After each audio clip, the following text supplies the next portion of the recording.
My name is Masiyiwa, and this is my daughter Tanya. It's such a great privilege and an opportunity to be able to address Enterprise Zimbabwe. I'm going to talk to the older entrepreneurs and business executives amongst you, and Tanya will say a few words about young entrepreneurs and young people and how they can help. We've all followed the tragic events that occurred about 3 weeks ago that came when a cyclone, also known as a hurricane, came through the Mozambican Channel and came through Beira, a city of about 500,000 people that was completely engulfed in water, tore through eastern Zimbabwe and then went north into Malawi. You've all been deeply involved.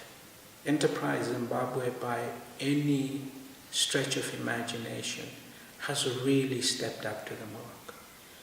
And it's not just about what we as Econet have tried to do, but I know many of you have been involved.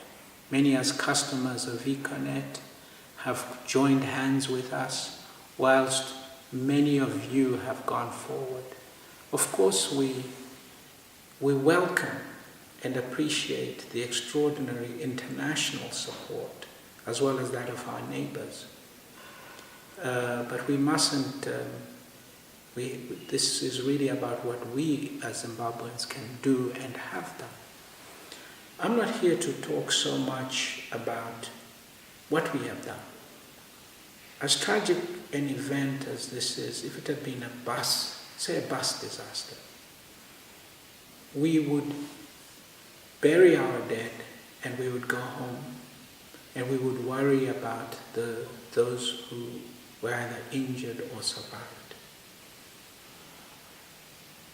However, this particular disaster has some unique features which we need to discuss.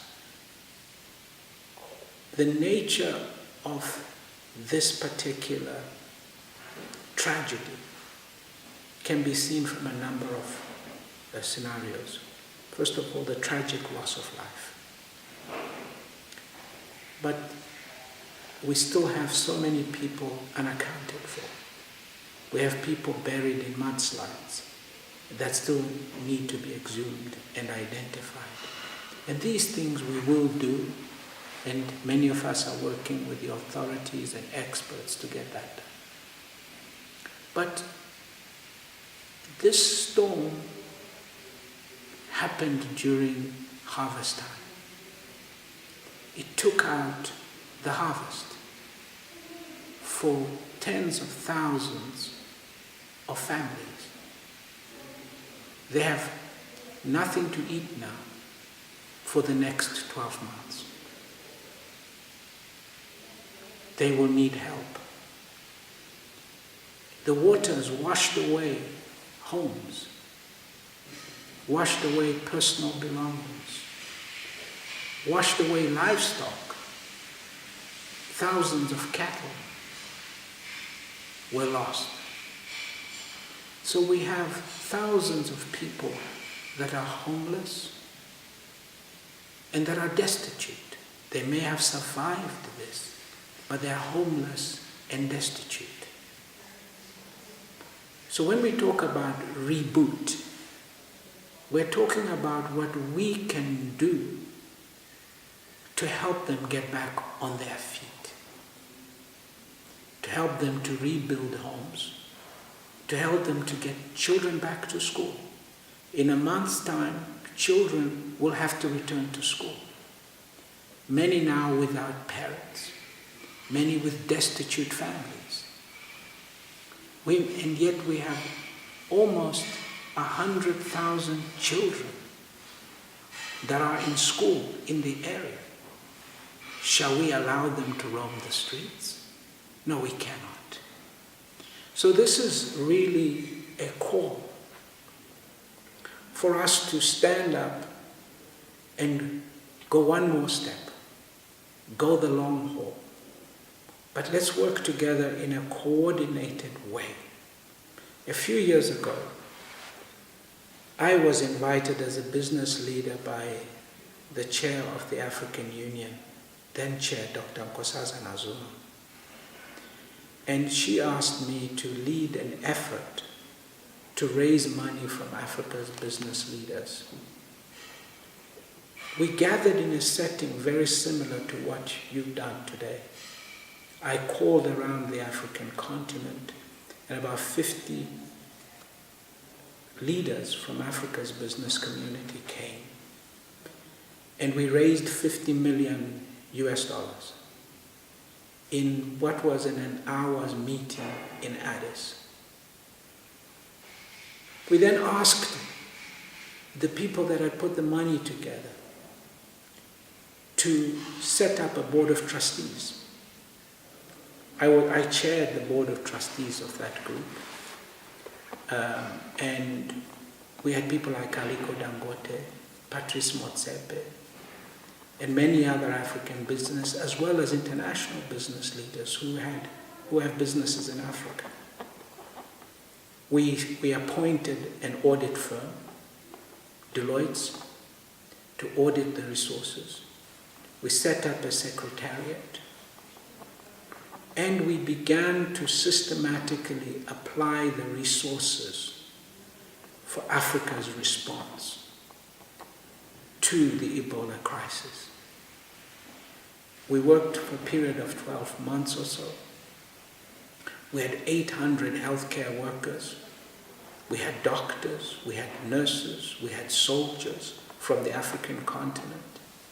It was a unique experience. But here's the lesson. As business leaders, we are taught accountability because we account to shareholders. Even if you are a state-owned enterprise, you have a shareholder. We are accountable and we demand transparency. So our trust, when its work was done, audited the resources. We actually had change, $7 million in change. And we handed the money to the African Union for other projects. We closed our trust. Mission accomplished. I hope that for you as Zimbabwean business leaders, that you will take a leaf from that story. I hope that you will set up a trust of the leaders that are gathered in this room, and that you will go on to show what Enterprise Zimbabwe can do. Reflect the compassion of our people. Reflect that we can make a plan, mantra that has held our country together through extraordinary challenges in time past. There is nothing that we as Zimbabweans cannot do to reboot, get people quickly back on their feet, get children back to school, get small businesses back on their feet, support them, help people build houses. But we got to do it better, because this is the age of climate change. This is the age when storms like this can come through again. We have to make sure that we help these people build in such a way that they can mitigate the worst of such attacks. Thank you for making time to listen to me. God bless you. I hope you will listen to my daughter, who has been working with young people across Africa to also mobilize funds. So it is not all about us older folk. Let's hear what Tanya has to say. Thank you. I have a message for all the young entrepreneurs and aspiring young leaders all across the nation of Zimbabwe and even on the continent of Africa. We have an opportunity to do something and to respond to what has become one of the worst humanitarian crises to hit Southern Africa. As an entrepreneur, you don't wait to start when you have made your first million or billion. You start today, and we have a responsibility to reboot restore, and rebuild the nation of Zimbabwe. A lot of the victims that we see are the future of our nation. They're our future customers, they're our future competitors, and they're our future fellow leaders. And we should take up the mantra to join this initiative to pledge for the victims of Cyclone Idai, to ensure that we all have a part in this. As my father always says, $1 billion that is collected by $1 is more powerful than $1 billion that is collected by one individual. So join us in the next mile to reboot our nation.